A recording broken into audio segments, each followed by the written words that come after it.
Hello guys, welcome to this session. You could call this the orientation session for the videos that I'll be uploading in the playlist, the upcoming videos, and I would recommend you to watch this video entirely before jumping into the videos in the playlist where you'll have an idea of what exactly to do for your exam.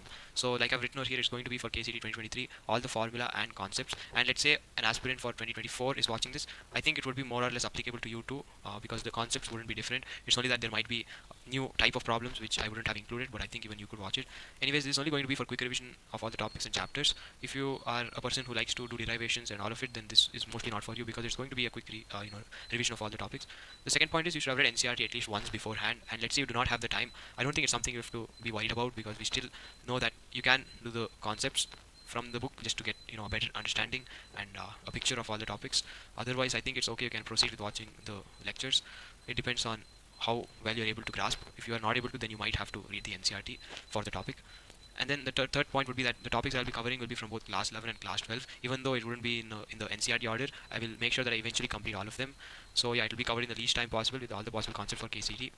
You should solve at least 10 years of past year question papers, that is PYQs, for a topic once you're done watching with the video, because you know that once you do a concept you have to make sure that you have the applications right too. Without applications you wouldn't be able to do anything with just the formula. So at least 10 years would be required, and don't worry, for class 11 topics it's going to be very less in number because they have a very low weightage, almost like 15 is to 45 ratio when they ask the questions. It could vary every year, but this is typically how it's like. So that's almost 14 concepts, 15 questions, so you can have an idea of how the topics will be distributed.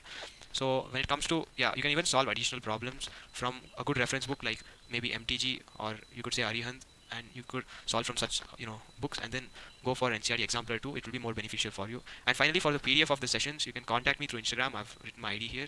So yeah, this is going to be regarding all the points for the sessions. Let's move ahead with the topics I'll be covering.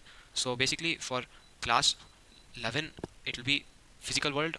And yeah, I know that this chapter is mostly ignored, but there have been years they've asked questions, and it's a very small chapter, so I'll be uploading for physical world, units and measurements, motion in a straight line, motion in a plane, laws of motion, which include friction and Newton's laws of motion, work, energy, power, and then we got system of particles and rigid body dynamics, gravitation, mechanical properties of solids and fluids, and thermal properties of matter along with thermodynamics and kinetic theory. We got oscillations and waves too. Altogether, you can expect 15 questions, but like I've told you, it depends on your year and a lot of other factors.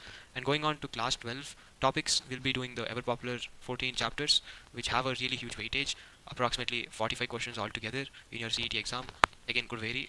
Yeah, so we'll be going through electric charges and fields, electric potential and capacitance, current, electricity, moving charges and magnetism, magnetism and matter, electromagnetic induction, AC, EM waves, ray optics, and optical instruments, wave optics, dual nature of radiation matter, atoms, nuclei, semiconductor, electronics. So if you're wondering which of these topics can actually be understood by a student without having read even once before, let's say you just directly started the chapter, I wouldn't say any of these topics can be understood like comfortably without having done it even once before. But if you're really weak at it and still want to target, maybe these topics can be done, the ones that I'm putting a tick.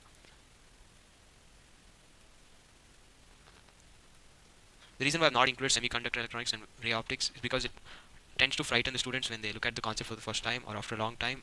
So yeah, you could maybe not exactly skip it, but just keep it at the end and strengthen the other topics.